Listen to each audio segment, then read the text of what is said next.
Bleach chapter 685 is done and in the books, and this is one of those chapters as a Bleach fan you kind of just have to roll with it, and you roll with it for a few different reasons. One, because Tite Kubo's obviously being rushed, but on the other hand, you kind of roll with it because Kubo does a really good job of setting up this feel that is going to be the next generation of the Gotei 13. And I felt a sense of nostalgia when I saw all the captains line up, and it just really reminded me of the first time we saw all of them assembled. So, without further ado, I want to point out three things. I want to point out that the last chapter, the way that they took out Yuha Bach, that was very anticlimactic. I held on, I hoped against hope that they weren't going to have Yuha Bach taken out in that manner. I'm not saying that the arrow that Uryu fired was not, that was not logical. I'm not saying Ichigo winning with a Getsuka Tensho was not predictable, but at the same time, you just hope that a character who is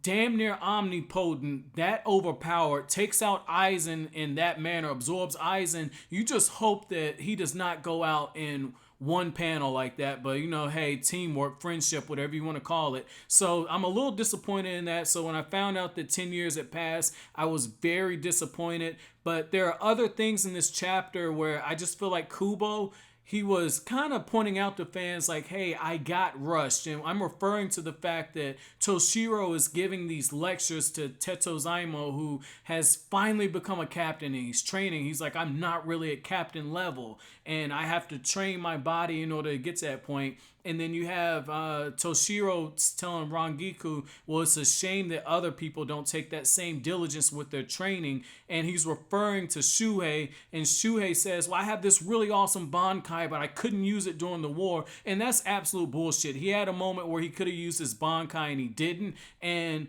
Kubo, it writes in there basically that he had this amazing Bankai, but he couldn't show it. And I feel like that's a slap in the face to fans at this point, because there were a lot of Bankais that were teased, like Shinji's, Aizen's, and we didn't even get them.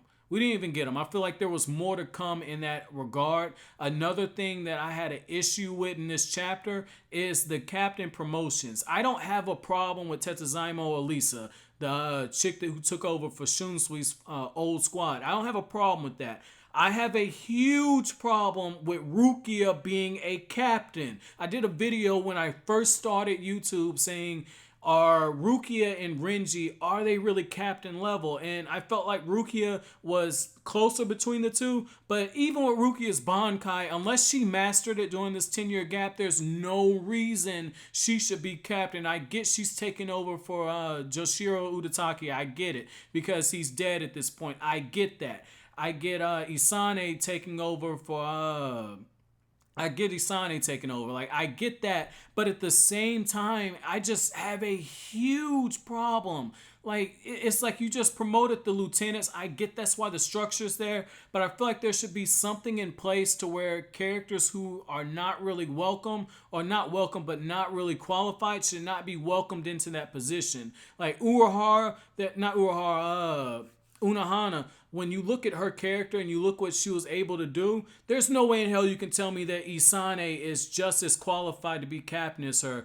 Even with Joshiro, even though he was fucking coughing up all the damn time, you can't tell me that Rukia is worth it. There's no way in hell you can tell me that. And just to have Rukia being made captain, and Toshiro is one of the strongest captains now, your watch picked the wrong time to invade the Soul Society. If he would have invaded the Soul Society with this set of captains, there's no way in hell that he would have lost the war, because this captain roster now is bullshit.